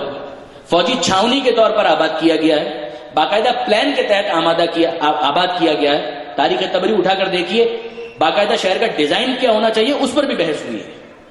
کنٹونمنٹ ایریا ہے، فوجی چھاونی ہے، آباد کیا جا رہا ہے. تو جب آباد کیا جا رہا ہے تو ظاہر ہے کہ جو خلیفہ کے موافق افراد ہیں انہی کو لایا جا رہا ہے، وہی آ رہے ہیں وہاں پر. وہیں پر خلافت ثالثہ کے اندر پھر جو خلیفہ ہیں ان کے چاہنے والے بہت کثرت کے ساتھ آ رہے ہیں، اور ظاہر ہے کہ فلسفی تو ایک ہی ہے. اور جب امیر المومنین آتے ہیں تو ان میں زیادہ تر افراد وہی ہیں جو چوتھے خلیفہ کے طور پر علی کو قبول کر رہے تھے. ٹھیک ہے، جمل میں ساتھ دیا جس حد تک بھی ساتھ دیا، صفین میں ساتھ دیا جس حد تک ساتھ دیا، نہروان میں انہی میں سے کچھ افراد کٹ کر سامنے آ گئے. درست ہے، لیکن اب سوال یہ پیدا ہوتا ہے کہ وہاں پر سارے افراد جتنے بھی تھے وہ پکے پکے شیعہ تھے. شیعہ کی تو تعریف یہ ہے کہ الشیعۃ من شایع علیٰ، شیعہ اس کو کہتے ہیں کہ جس کی اور علی کی سمت ایک ہو، جس کی اور علی کی ڈائریکشن ایک ہو. یہ کیسے ہو سکتا ہے کہ علی رائٹ کی طرف جا رہے ہوں، دوسرا شخص لیفٹ کی طرف جا رہا ہو؟ یہ سب کچھ ہو سکتا ہے، علی کا شیعہ نہیں ہو سکتا. جب راہیں بدل گئی تو علی کی شیعت سے اس کا کیا تعلق ہو سکتا ہے؟ پھر تو یہ موسمی شیعت ہوئی، سیزنل شیعت ہوئی، سیزنل الائنس ہوا. دین کی نظر میں ایسی شیعت کی کوئی اہمیت نہیں ہے جو وقتی ہو، جس کے اندر پرپیچولیٹی نہ ہو، جس کے اندر کنسسٹنسی نہ ہو، جس کے اندر تسلسل نہ ہو. ایسی شیعت کی کوئی حیثیت نہیں ہے دین کی نظر میں. جب پیغمبر اکرم نے یہ کہا تھا سورہ بینہ کی آیت کی تفسیر میں کہ یا علی انت وشیعتک هم الفائزون، اے علی آپ اور آپ کے شیعہ وہ کامیاب ہوں گے، تو یہ ایسے موسمی شیعہ اس زمانے میں مراد نہیں تھے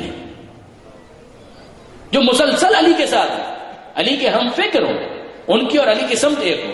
یہ وہ افراد ہیں جو صحیح معنوں میں چاہنے والے ہیں کہ زیاد اور ابن زیاد کے زمانے کے اندر ان کو زندہ رہنے کا حق ملا. یہ میثم تمار کربلا کے واقعے سے کچھ پہلے شہید کیے جاتے ہیں. کتنے ہی افراد ایسے ہیں کہ جن کو مسلسل قتل کیا گیا ہے جو واقعاً شیعہ تھے. ایک بڑی تعداد ان لوگوں کی ہے کہ جن کو زندان میں بند کر دیا گیا، مختار انہی لوگوں میں شامل تھے. اور پھر اس کے بعد ایک محدود تعداد جو صحیح معنوں میں شیعہ، اور ایک بہت بڑی تعداد ان لوگوں کی جو خوش عقیدہ ضرور ہیں، میرے الفاظ کو مارک کیجئے گا، جو خوش عقیدہ ضرور ہیں مگر صحیح معنوں میں علی کے شیعہ نہیں ہیں، ڈھل مل یقین والے. کبھی دل اس طرف مائل ہوتا ہے، کبھی اس طرف مائل ہوتا ہے. یہ وہ افراد ہیں کہ جن کی اکثریت کوفہ میں موجود ہیں، جو کم سے کم یزید کے مقابلے میں حسین کے برحق ہونے کو جانتے ہیں. علم ہے مگر ارادہ نہیں ہے، ان کے پاس ارادہ نہیں ہے. وہ ہزاروں افراد، میں ان کی بات نہیں کر رہا جو قید میں ہیں، ان کی بات نہیں کر رہا جو شہید کر دیے گئے، میں ان کی بات کر رہا ہوں جو بالآخر شام کی فوج بن کر میدان کربلا میں آ رہے ہیں حسین کے مقابلے پر، حسین کے خلاف. کبھی ان کے دل پسیج جاتے ہیں، کبھی ان کے دل غمگین بھی ہوتے ہیں، مگر ارادے کے اندر اتنی پختگی نہیں ہے کہ یزید سے برات کا اعلان کر سکیں، امیر شام سے برات کا اعلان کر سکیں. اب اس کے بعد دنیا ان کی نظر میں مقدم ہے. ان کی نظر میں سب سے بڑا مسئلہ ہم و غم یہی ہے کہ کسی طریقے سے روٹی کا انتظام کر دیا جائے، اچھا مکان بنا لیا جائے، کسی طریقے سے ظاہری روب و دبدبے کو حاصل کر لیا جائے، شان و شوکت میں اضافہ کر لیا جائے، رہ کی حکومت مل جائے، یہاں کی حکومت مل جائے، وہاں کی حکومت مل جائے. یہ وہ افراد ہیں، اور ان افراد کو اگر کسی سے خطرہ پیدا ہوا، یقین جانیے وہ عباس نہیں تھے، وہ علی اکبر نہیں تھے، وہ انو محمد بھی نہیں تھے، وہ 6 ماہ کا ننھا علی اصغر تھا.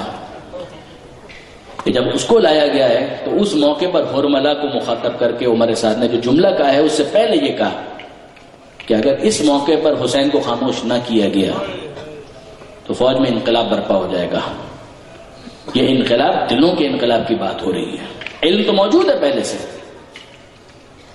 مگر اس علم کا کوئی فائدہ نہیں ہے کہ جو دل میں سرایت کر کے ایمان نہ بن جائے. عزیزوں، عجیب ہے، بر صغیر کی ایک انتہائی اہم شخصیت مولانا غلام عسکری مرحوم، وہ یہ پڑھا کرتے تھے کہ جب مدینہ سے یہ کاروان چل رہا تھا تو آپ جانتے ہیں کہ رجب ہی کے مہینے میں 60 ہجری میں جب یہ قافلہ 28 رجب کو چلا ہے تو کچھ دنوں پہلے، ممکن ہے 1 آدھ ہفتے پہلے، شہزادہ علی اصغر کی ولادت ہوئی تھی. کربلا میں 6 مہینے کے تھے، مگر ابھی تو مدینہ منورہ میں چند دنوں کے. اور جب جناب فاطمہ صغرا نے اچھی طرح سے اس بات کو جان لیا کہ میرے بابا مجھے نہیں لے جائیں گے. دیکھیے، جناب فاطمہ صغرا بیمار تھی، علی اصغر نیولی بورن ابھی ولادت ہوئی ہے، تو اپنے بھائی سے ابھی ملی بھی نہیں تھی کہ ایسا نہ ہو کہ بچہ بھی چھوٹا ہے، میں بیمار ہوں، ایسا نہ ہو کہ جراثیم منتقل ہو جائے. کچھ دنوں کے بعد میں بھی ہوں، میرا بھائی بھی ہے، ہم ملاقات بھی کریں گے، ساتھ کھیلیں گے بھی. اب بچی ہے، وہ اپنے بچپنے کے اندر کیا کچھ سوچتی ہوگی. مگر یہاں سے تو سامان سفر لادا گیا اور چلنے کی تیاری ہوئی، اور فاطمہ صغرا نے سمجھ لیا کہ میرے بابا مجھے تو نہیں لے جا رہے. اب آئی جناب فاطمہ صغرا، اماں رباب کچھ دیر کے لیے علی اصغر کو مجھے تو دیجیے. علی اصغر کو اپنی آغوش میں لیا، پیار کیا، اور پھر کان پر منہ رکھ کر کہنے لگی، اے بھیا علی اصغر، سب تو مجھے چھوڑ کر جا رہے ہیں، تم بھی چھوڑ کر جا رہے ہو. اب واپس آپ اگر واقعی بچپنے کی معصومیت کو ذہن میں لے کر آئے، بچے اس طرح کی باتیں کرتے ہیں. مگر جب جناب صغرا یہ کہہ رہی تھی تو عجیب ری ایکشن جناب علی اصغر کی طرف سے ہوا کہ صغرا کے سینے سے چمٹ گئے اور اب کسی اور کی گود میں جانے کے لیے تیار نہیں ہے. باہر امام حسین انتظار کر رہے ہیں. پیغام بھجوایا، جناب زینب سے آ کر پوچھا، بہن زینب کیا وجہ ہے، قافلہ کیوں نہیں چل رہا، بیویاں کس کا انتظار کر رہی ہیں؟ اور جناب زینب کہتی ہیں کہ بھیا حسین ہم کیا کریں، مگر اصغر صغرا کی گود سے آنے کے لیے تیار نہیں ہے. رباب کوشش کر چکی ہیں، میں کوشش کر چکی ہوں، دیگر بیویاں کوشش کر چکی ہیں، مگر اصغر کسی کی گود میں نہیں آتا. حسین مظلوم قریب آئے، صغرا کی آغوش میں اصغر ہیں، کان میں کچھ کہا اور بچہ ہمک کر اپنے باپ کی گود میں آ گیا، حسین مظلوم کی آغوش میں آ گیا. کیا کہا؟ صرف ایک جملہ، اے بیٹا علی اصغر، میں کبھی تجھے تیری بہن صغرا سے جدا نہ کرتا، مجھے کوئی اعتراض نہیں ہے، تجھے مدینہ میں چھوڑ کر جانے پر مجھے کوئی اعتراض نہیں ہے، مگر بیٹا علی اصغر میرا کربلا کا جہاد تیرے بغیر مکمل نہیں ہو سکتا. جہاد کربلا کی تکمیل کے لیے تیری شہادت ضروری ہے. بس اتنا سننا تھا. یہ بچہ ہمک کر، مولانا عسکری کہتے ہیں کہ ہمک کر حسین مظلوم کے آغوش میں گیا. اور اب یہ سفر آگے بڑھتا ہے، مکہ پہنچتے ہیں، کربلا پہنچتے ہیں، اور کربلا پہنچنے کے بعد عاشور کی رات آ جاتی ہے. شب عاشور حسین ابن علی نے عبادت کے لیے مانگی تھی. عبادت سے کچھ پہلے حسین ابن علی نے خیموں کا ایک راؤنڈ لیا کہ دیکھیں یہ مختلف خیموں میں کیا کیفیت ہے، اور مختلف خیموں میں مختلف چیزوں کا مشاہدہ کیا. ایک خیمہ ایسا تھا کہ جس سے رونے کی آواز آ رہی تھی. یہ خیمہ کس کا؟ یہ شہزادی رباب کا خیمہ ہے، جناب رباب کا خیمہ. امام مظلوم نے اندر جا کر سوال کیا، رباب رو رہی ہو، خیریت؟ کیا اصغر مر تو نہیں گیا؟ جان سے تو نہیں چلا گیا؟ رباب کہتے نہیں آقا، اصغر سلامت ہے. کہا پھر رونے کی کیا وجہ ہے؟ کہا آقا میں شرمندہ ہوں، مجھے بہت شرمندگی ہے. رباب کس بات کی شرمندگی؟ کہا آقا دیکھیے ساری بیویاں اپنی قربانیاں تیار کر دی ہیں، کل یہ سب بیویاں اپنی اپنی قربانیاں کربلا کے میدان میں پیش کریں گی، اور میدان قیامت میں فاطمہ زہرا کے سامنے سرخرو ہوں گی. مگر آقا دیکھیے میری قسمت کیسی ہے. لیلا کے پاس پیش کرنے کے لیے اکبر کی قربانی ہے، شہزادی زینب کے پاس پیش کرنے کے لیے اون محمد کی قربانی ہے، فروا کے پاس پیش کرنے کے لیے قاسم کی قربانی ہے. میں کتنی بدقسمت ہوں، خدا نے مجھے 2 اولادیں دی ہیں، ایک سکینہ اور ایک اصغر. ایک بیٹی ہے ایک بیٹا ہے. لڑکی بیٹی اس کے اوپر جہاد فرض نہیں ہے، وہ میدان میں جا نہیں سکتی، اور جو بیٹا دیا ہے وہ اتنا چھوٹا ہے کہ اسے میدان میں بھیج نہیں سکتی. کاش میرا اصغر اتنا بڑا ہوتا کہ میں اسے تیار کر کے گھٹنیوں کے بل میدان میں بھیج سکتی، تو میں اس طرح سے بھی اسے بھیجتی، اور کل میں جناب سیدہ کی بارگاہ میں سرخرو بھی ہو جاتی. مجھے نہیں معلوم ہے کہ مولا حسین نے کیا جواب دیا، مگر آپ، میں، ہم سب عزادار تو جناب رباب کی خدمت میں صرف اتنا ہی کہہ سکتے ہیں کہ بیوی ذرا وقت آنے دیجئے. آپ کے دونوں بچے وہ جہاد کرنے والے ہیں کہ دنیا ہر قسم کے جہاد کو فراموش کر سکتی ہے، ان کے جہاد کو نہیں بھول سکتی. آپ کی بیٹی سکینہ وہ شام کو فتح کرنے والی ہے، اور آپ کا اصغر کل وہ جہاد کرنے والا ہے کہ لوگ عباس اور علی اکبر کے جہاد کو تو بھول سکتے ہیں مگر اصغر کے جہاد کو نہیں بھول سکتے. اور اب عزیزوں اگلا دن آتا ہے، قربانیوں کا ایک سلسلہ ہے کہ جو شروع ہوتا ہے. اصحاب جاتے ہیں، عائشہ جاتے ہیں، اور جب وہ وقت آیا کہ حسین مظلوم تنہا ہو گئے تو آپ جانتے ہیں کہ ٹیلے پر کھڑے ہو کر وہ اتمام حجت خدا کی طرف سے کہ کہتے ہیں کہ حل من ناصر ینصرنا، ہے کوئی مدد کرنے والا ہمارا؟ حل من ذاب یذب عن حرم رسول اللہ، حل من مغیث یغیثنا، ہے کوئی ہمارے استغاثے پر لبیک کہنے والا؟ ہے کوئی حرم رسول خدا سے دفاع کرنے والا؟ اور جب یہ حسین کہہ رہے تھے تو اور بہت کچھ ہوا، مگر ایک ری ایکشن یہ تھا کہ ایک خیمے سے رونے کی آواز آنا شروع ہوئی. اور جب حسین قریب آ کر دیکھتے ہیں، پوچھتے کیا ہوا؟ کہا کہ اصغر نے اپنے آپ کو جھولے سے گرا دیا.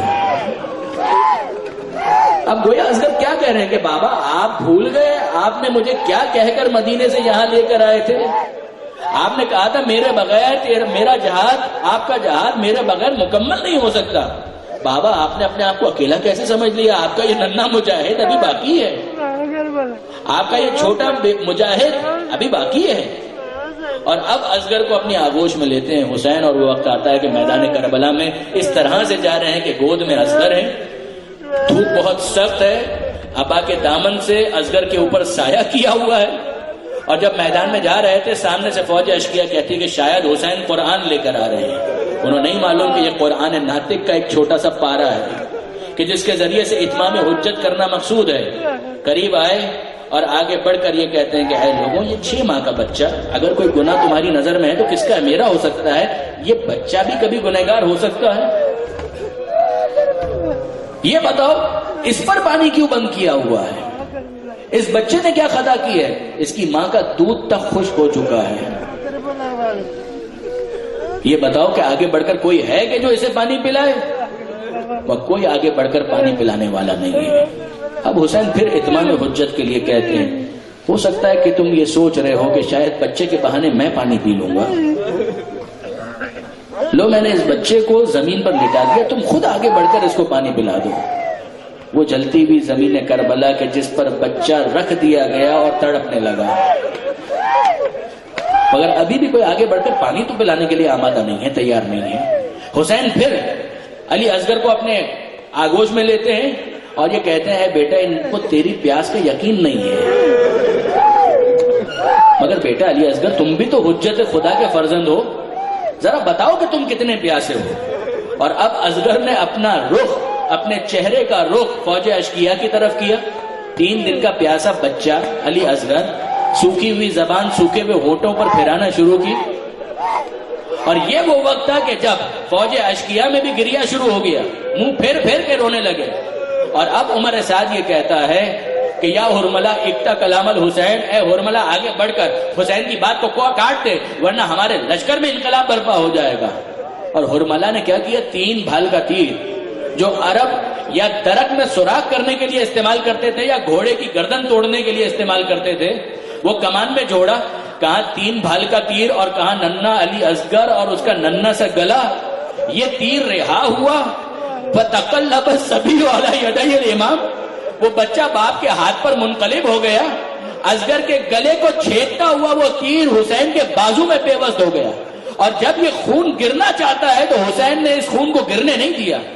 اپنے چلو میں لے کر جب آسمان کی طرف اچھالنا چاہتے ہیں تو آسمان چیخ پڑا کہ اے آقا حسین اس خون ناحق کو آسمان کی طرف مت پھینکیے گا ورنہ قیامت تک بارش نہ ہوگی. جب زمین پہ ڈالنا چاہتے ہیں تو زمین چیخ اٹھتی ہے اور کہتی ہے مولا غلہ نہ ہوگے گا اگر یہ خون ناحق زمین پر گرایا گیا.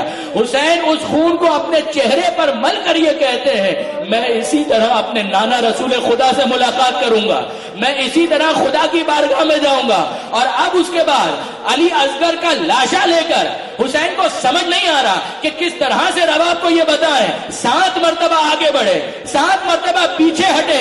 زبان پر فقط اتنا جملہ ہے رضن بقضائہ و تسلیما لامرہ انا للہ و انا الیہ راجعون. اور جب رباب کے قریب آئے ہیں رباب نے اصغر کا چھدا ہوا گلا دیکھا اور صرف ایک جملہ کہا یا بنیا اب مثلوں کا ینہر، اے بیٹا علی اصغر اس عمر کے تو جانور بھی ذبح نہیں کیے جاتے.